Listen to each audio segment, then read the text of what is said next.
Bom dia a todos.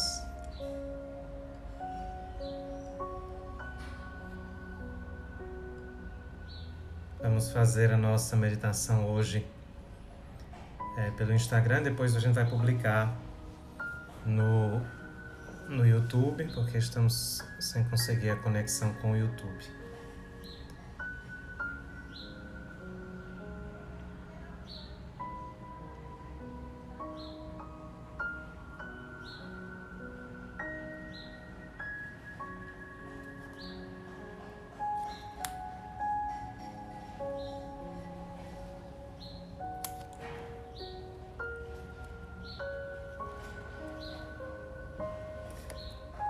Vamos ouvir Dom Tolentino Mendonça. Passemos para a outra margem.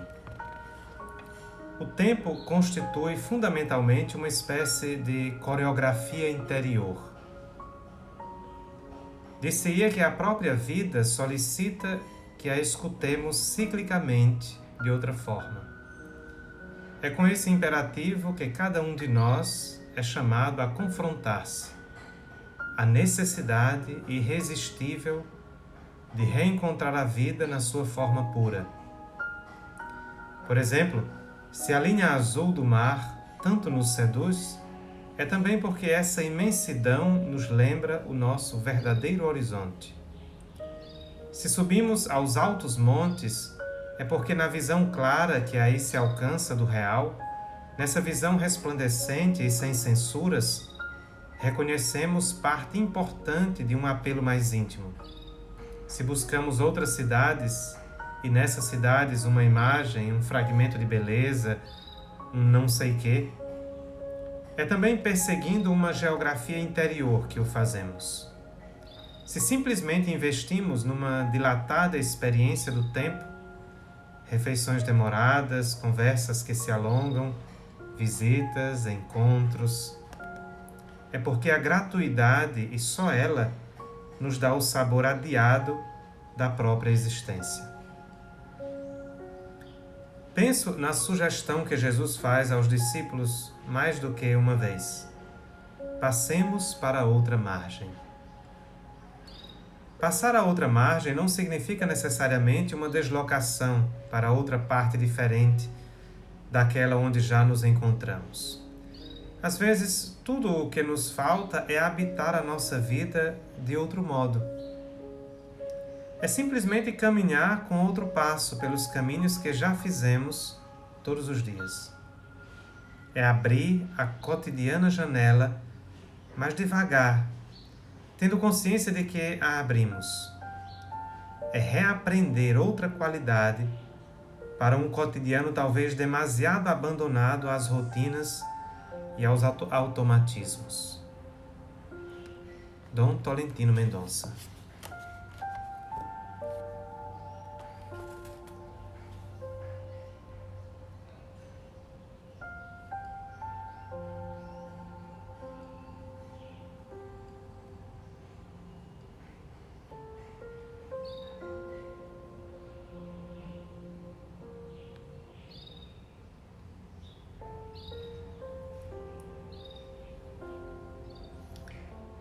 O texto do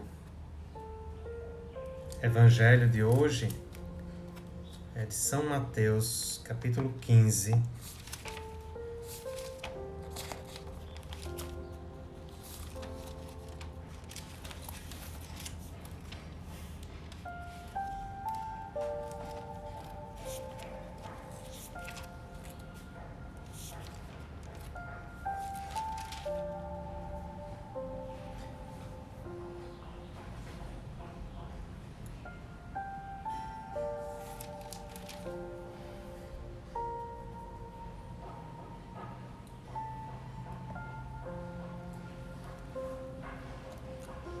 Do versículo 29 ao 39.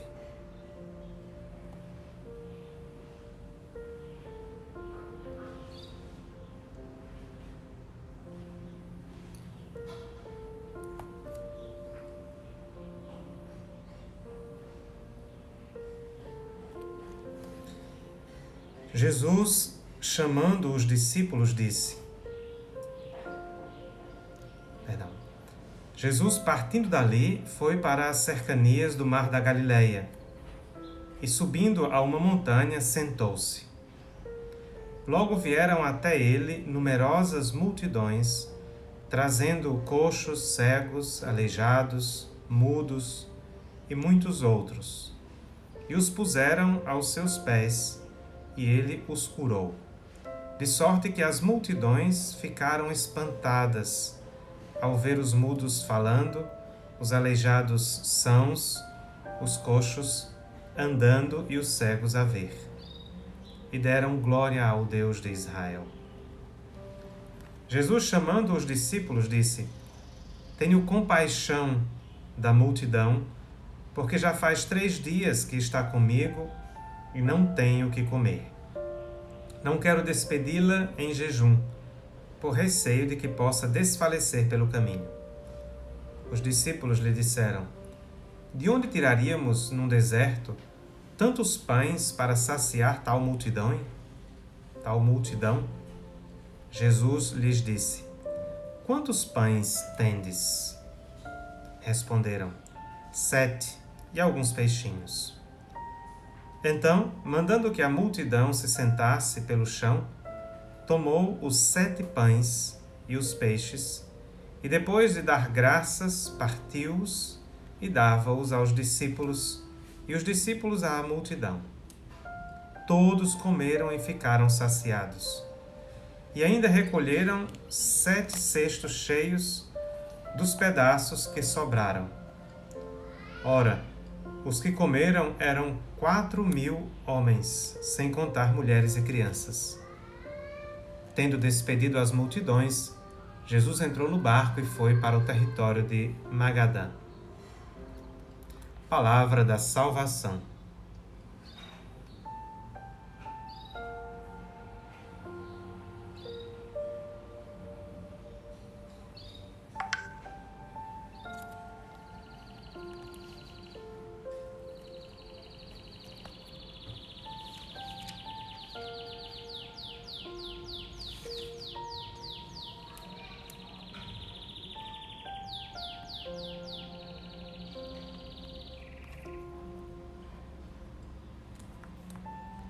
O texto do Evangelho de hoje é a segunda multiplicação dos pães.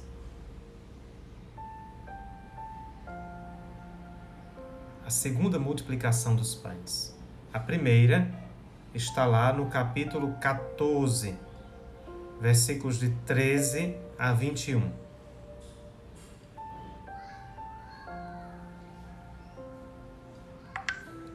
Estas duas multiplicações, esses dois eventos, elas possuem uma relação entre si. A primeira refere-se sobretudo ao povo proveniente do judaísmo. Por isso a presença dos 12 cestos, por exemplo, que restam dos pães multiplicados. Já a segunda multiplicação dos pães diz respeito à ação de Jesus em relação aos pagãos. E por isso, 7 cestos. Não é uma referência às chamadas 7 nações pagãs, aos 7 povos pagãos. Então, esta relação entre as duas categorias de pessoas, ou categorias de população, não é? É importante para compreendermos os dois eventos. Jesus quer ao mesmo tempo que os discípulos compreendam que a sua graça, a sua misericórdia, a sua compaixão se estende a todos os povos, não somente ao povo hebreu. Para nós é muito importante compreender isso, sobretudo em tempos que as pessoas esquecem o sentido da comunhão, o sentido da dignidade comum da qual nós partilhamos. Do fato de que o Evangelho, o anúncio de Jesus Cristo, é dirigido a todos os povos. Nós somos agentes, comunicadores deste Evangelho. Somos convidados a transmitir a palavra a todos os povos, sem exceção. Devemos sair deste sentido fechado, de um anúncio do Evangelho voltado só para nós mesmos.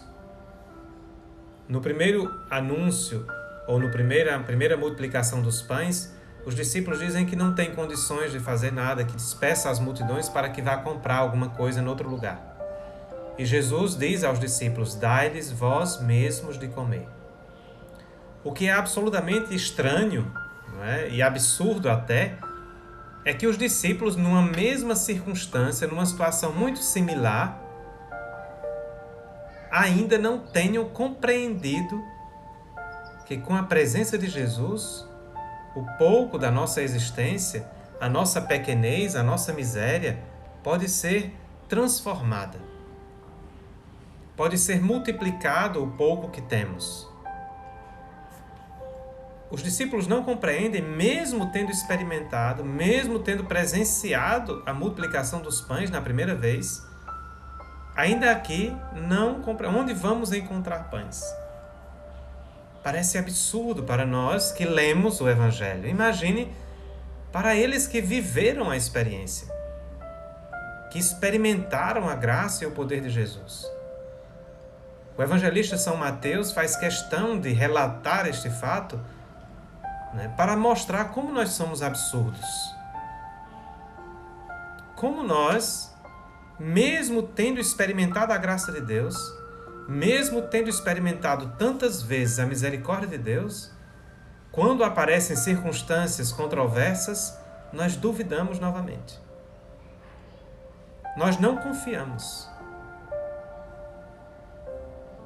Como aqueles discípulos daquele momento, nós também não somos tão diferentes.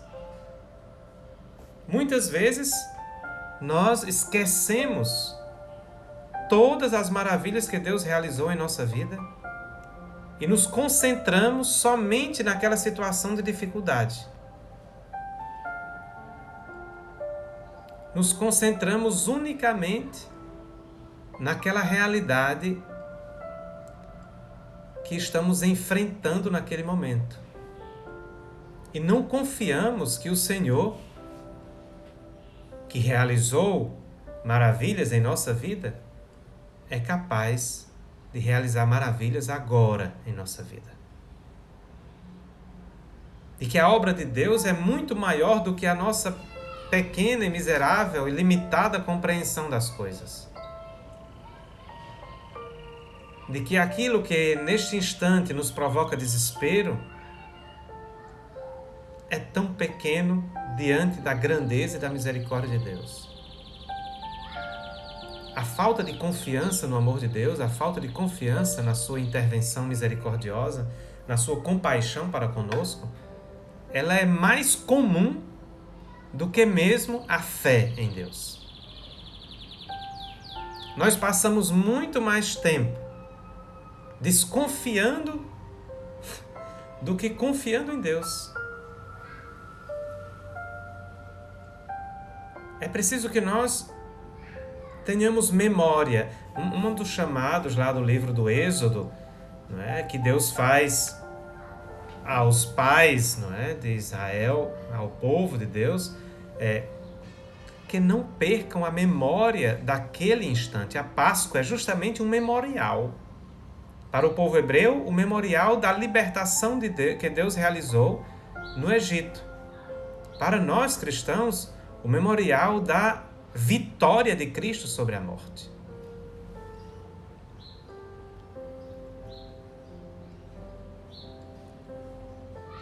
A celebração da Páscoa deveria recordar-nos que já somos vitoriosos.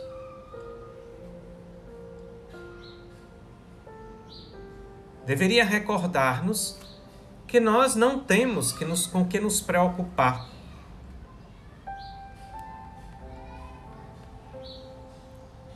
Que o Senhor providencia todo o necessário no tempo certo e do modo certo. O problema é que, além de desconfiados, nós somos controladores, não é? Arrogantes, somos cheios do desejo de ter o domínio sobre tudo, de ter o controle de todas as coisas. E nós não podemos ter o controle sobre todas as coisas.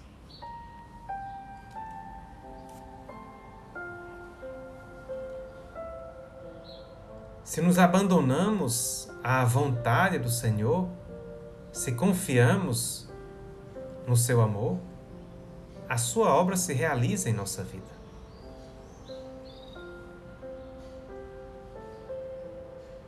Nós nos concentramos naquele instante atual, naquele momento, naquela dificuldade e esquecemos a obra inteira da nossa vida.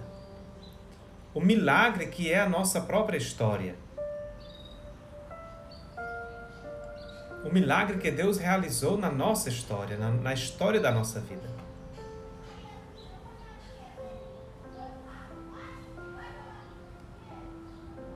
Nós não conseguimos enxergar a nossa vida em perspectiva. Nós olhamos os instantes isolados. Deus vê o todo. Ora, este tempo de advento, sobretudo esta primeira semana, em que nós somos chamados ao cultivo da virtude da prudência, da vigilância, é justamente um convite a percebermos a nossa vida para além do instante que estamos vivendo.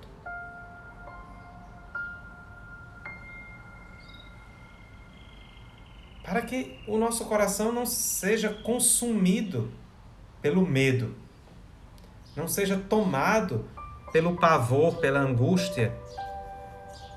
As preocupações, nosso Senhor alerta no Evangelho, na parábola do semeador, as preocupações sufocam, são como espinhos que sufocam a planta da palavra. Nós vivemos num mundo em que as pessoas cada vez mais estão sofrendo de ansiedade. O que é ansiedade senão falta de confiança? Incapacidade de confiar. E a confiança é um exercício cotidiano, não é uma coisa assim, agora eu vou confiar e pronto, acabou-se.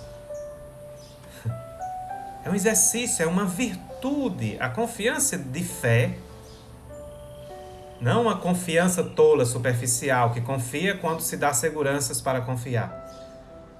Mas a confiança enquanto atitude de fé é uma virtude.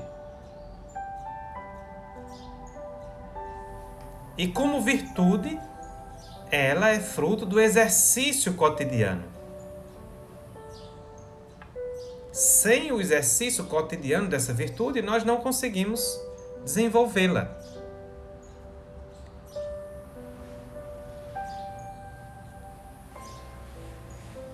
Então procure a cada dia exercitar-se na confiança. Conhecer os mistérios de Deus. Criar intimidade com Ele. Nós somos como crianças, não confiamos em qualquer um. Nós confiamos nos nossos pais, quando estes demonstram amor e fidelidade. Nós só poderemos confiar verdadeiramente em Deus se criarmos intimidade com Ele ao ponto de conhecermos a grandeza do seu amor e da sua fidelidade para conosco. A meditação constante da Palavra de Deus, a leitura criteriosa da Palavra, ajuda-nos a desenvolver esta fidelidade ou esta confiança em Deus. Ajuda-nos a compreender que Deus não volta atrás. Que as suas promessas verdadeiramente se realizam. Quantas vezes nas Sagradas Escrituras o Senhor diz: não tenham medo. Não tenham medo. Ora, o medo é fruto do pecado, da queda. É por isso que logo após a queda dos nossos primeiros pais, eles se escondem do olhar de Deus. E o Senhor pergunta, caminhando pelo jardim, onde estás?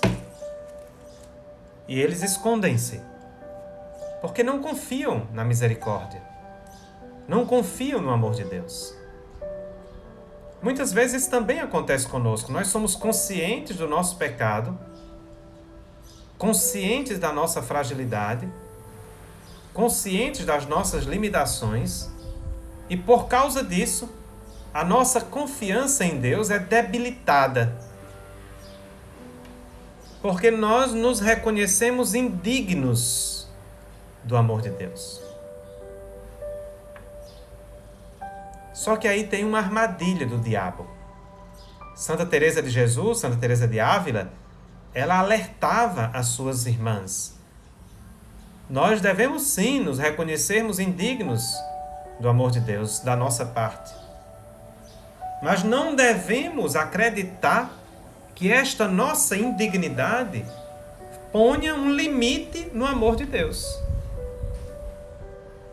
A nossa pequenez, a nossa fragilidade não impõe limite no amor de Deus.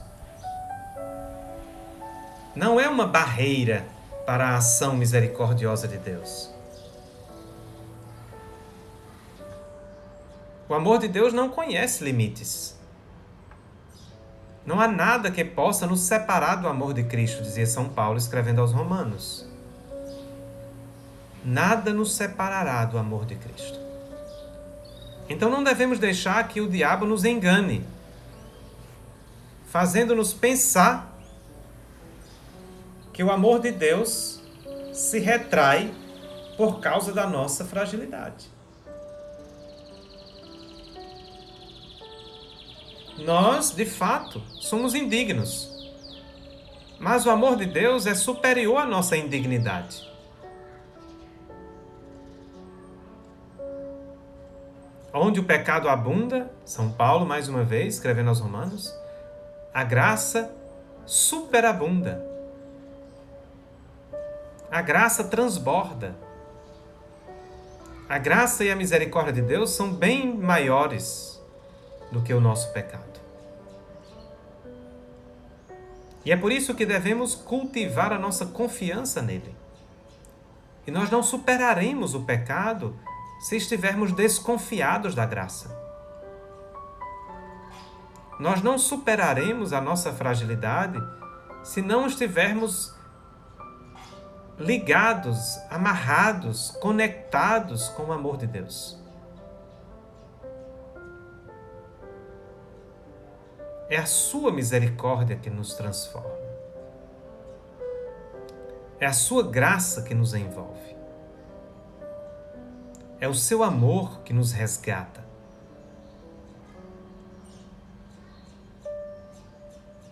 E se nós não nos colocarmos verdadeiramente diante desse amor com a atitude de plena confiança, então dificilmente nós superaremos os nossos limites, porque as nossas forças são ínfimas, são insuficientes, sempre insuficientes. É a graça de Deus que tudo realiza em nós. Então a atitude dos discípulos no Evangelho de hoje é a atitude comum de todos nós. Mesmo tendo experimentado, mesmo tendo vivido, presenciado a primeira multiplicação dos pães, os discípulos ainda duvidam e se perguntam: como vamos conseguir pão neste deserto?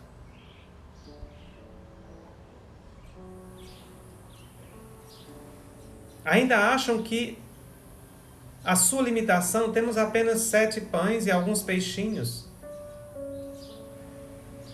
Não creem que Deus, com este pouco, pode fazer muito.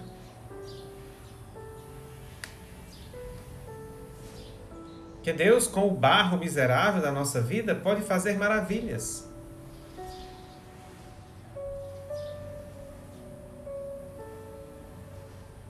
Que Deus, com a argila insuficiente da nossa existência,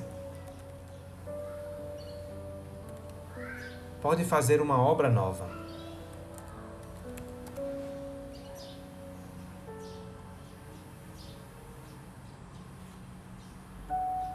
Portanto, somos convidados a renovar a nossa confiança nele, a nossa esperança nele.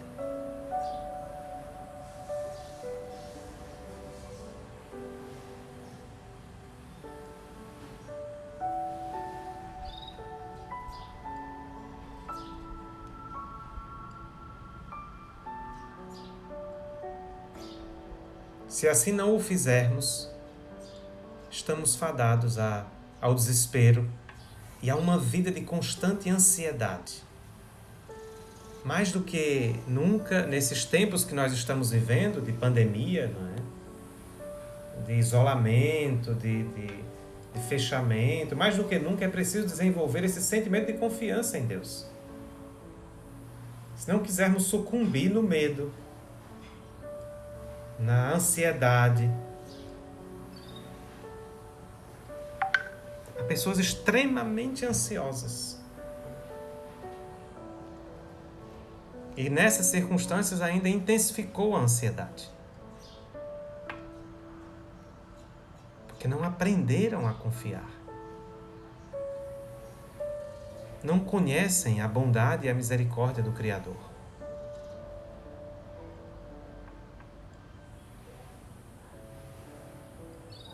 Que nosso Senhor nos dê a graça de renovarmos a nossa vida, de confiarmos a nossa existência na sua misericórdia.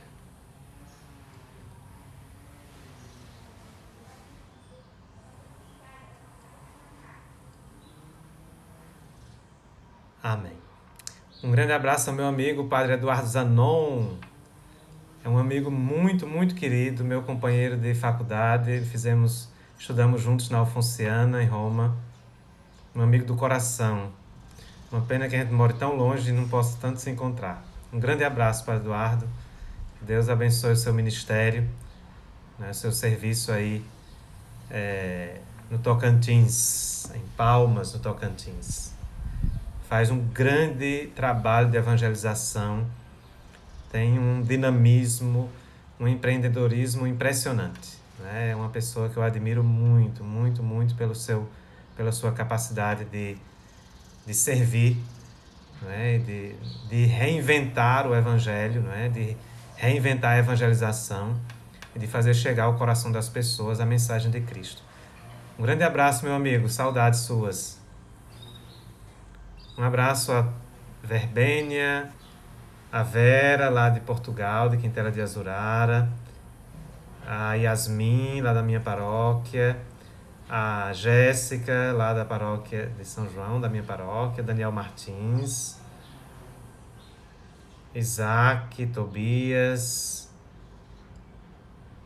Algumas pessoas passaram por aí. Vamos ver, tem itinerante, não sei quem seja, Aleph Fernandes, o Vander Clayton, lá de Umari, o André, o Padre André, não é, que foi ordenado recentemente, um grande abraço.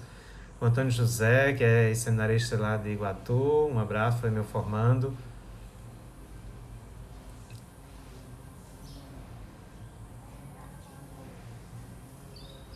Vamos ver quem mais.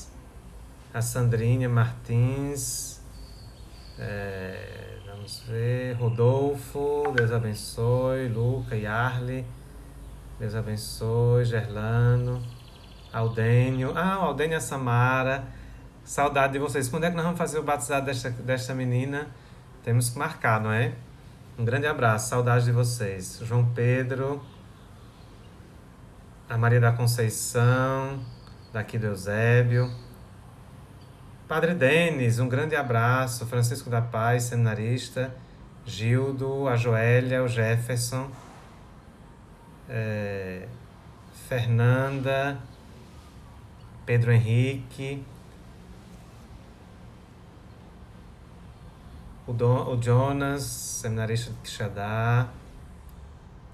o Kleber, Bruno Lima, meu aluno, seminarista também lá de Quixadá, o Ramon, lá do Crato, seminarista, Gabriel,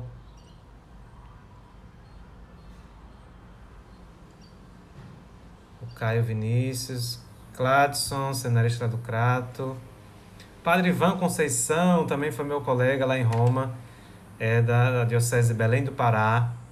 Um grande abraço, meu amigo, meu irmão. Deus abençoe o seu ministério. A Lidiane, Fabiana Norões, Davi Alencar, a Catarina, lá de Mangualde, lá de Portugal, na verdade é do Porto. Eu moro no Porto, mas é também lá de Mangualde, né? Fê José Carlos, Alisson Silva, a Thaís Cândido, aluna de jornalismo e faz parte da equipe de comunicação lá da Basílica de Nossa Senhora das Dores, uma pessoa extraordinária, de uma inteligência impressionante e uma amiga querida. Que Deus abençoe. Tiago Alves, o Vini, a Andréia e o Chico, o Duarte e a Francisca, é uma família que Deus me deu lá em Portugal, que eu quero muito bem, são amigos muito, muito, muito queridos. A Sara, um grande abraço também lá de Quintela de Azurara, Sara Amaral, um grande abraço para sua família.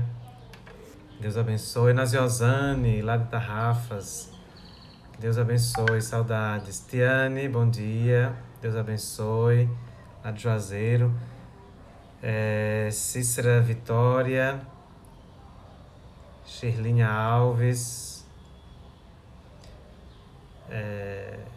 Chancilma Figueiredo, Iago, bom dia, Deus abençoe. Ismael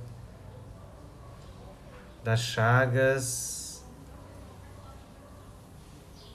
Leandro Furtado, lá de Mauriti, estão em festa nesse período. Marcelino, Maíse, Alberto Facundo, seminarista do Crato, Paulo Raul, lá de Salgueiro, Antônio Martins, Isaac, deixa eu ver quem mais.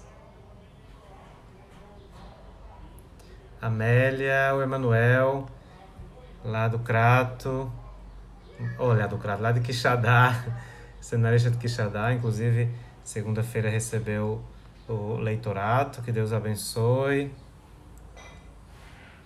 Cícera Vitória, Maria Salvian, Francisco Rômulo, Simão, o Simão, que coisa boa, um grande abraço para o Simão, o filho lá do seu Fernando e da dona Fernanda, seu José Fernando, dona Fernanda, não é? O pai da Benedita e o esposo da Paula. Um grande abraço, saudades de vocês. Lídia, minha amiga, minha companheira de marcha, um grande abraço, saudades. Padre Pedro André, grande amigo, grande sacerdote, lá de Vaz Alegre. Andim Silva, Juliano de Oliveira.